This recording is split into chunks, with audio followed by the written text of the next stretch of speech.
చాలా బ్రహ్మాండంగా. ఇప్పుడు కాంగ్రెస్ వన్ సైడ్ వస్తుందని అంటారు.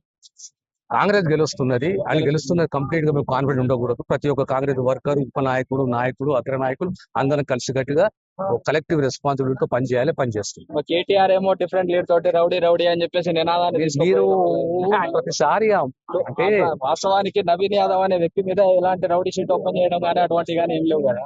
ఎక్కడ లేదు, ఏదో మసిబూసి మారడికాయ చేసే పనిలో ఉన్నారు. ప్రజలు నమ్మరు.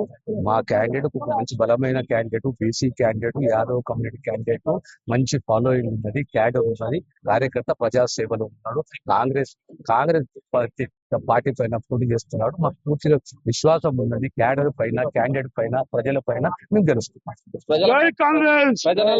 ప్రజల మనసులను దెబ్బతీయడానికి డిఫరెంట్ యాంగిల్ ఉంటది కదా, రాజకీయంగా సహజం కదా రాజకీయము. ఏదో చారాన సత్యాలు ఉంటాయి, బారాన అబద్ధాలు ఉంటాయి. అబద్ధాలతో కూడింది కదా రాజకీయాలు. వీటన్నిటిని ఎట్లా ఎదుర్కోబోతారు? ఎదుర్కొంటున్నాం కదా. కొత్తనా మాకు ఎలక్షన్స్?